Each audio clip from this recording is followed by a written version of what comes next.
Hello বন্ধুরা, career space YouTube চ্যানেলে আপনাদের সকলকে স্বাগত জানাই। আশা করি আপনারা সবাই ভালো আছেন। আজকে এই মুহূর্তে শিক্ষক নিয়োগ সংক্রান্ত যে সবচেয়ে গুরুত্বপূর্ণ আপডেট উঠে এসেছে, বিস্তারিত সেই সম্পর্কে আলোচনা করব। তাই ভিডিওটি অবশ্যই শেষ পর্যন্ত দেখবেন নিয়োগ সংক্রান্ত অনেক নতুন নতুন আপডেট পাওয়ার জন্য। যারা চ্যানেলে নতুন তারা চ্যানেলটিকে সাবস্ক্রাইব করে পাশে থাকা বেল বাটনে প্রেস করে অল নোটিফিকেশানটিকে অন করে রাখবেন, কারণ এমন ধরনের লেটেস্ট আপডেট নিয়ে এই চ্যানেলে সবসময় ভিডিও আপলোড করা হয়ে থাকে। 2450 জন অবৈধ চাকরি প্রাপকের জেরা শেষ।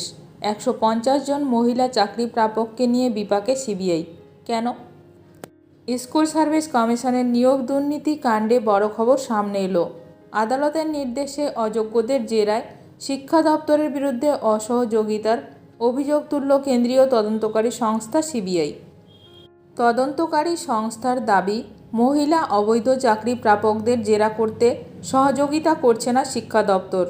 এ ব্যাপারে বিকল্প পথ জানতে চেয়ে আদালতের দ্বারস্থ হতে চলেছে সিবিআই। জানা গেছে, আদালতের নির্দেশে প্রায় 2600 জন অবৈধ চাকরি প্রাপককে জেরা করছে সিবিআই।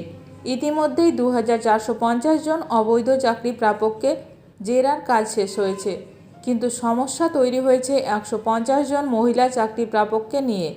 আইন অনুসারে এদের সিবিআই দপ্তরে ডেকে জেরা করা যাবে না, জেরা করতে হবে তাদের সুবিধামতো জায়গায়।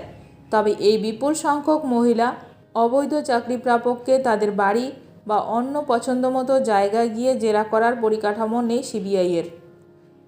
এই অবস্থায় শিক্ষা দপ্তরের কাছে সাহায্য চেয়েছিল সিবিআই।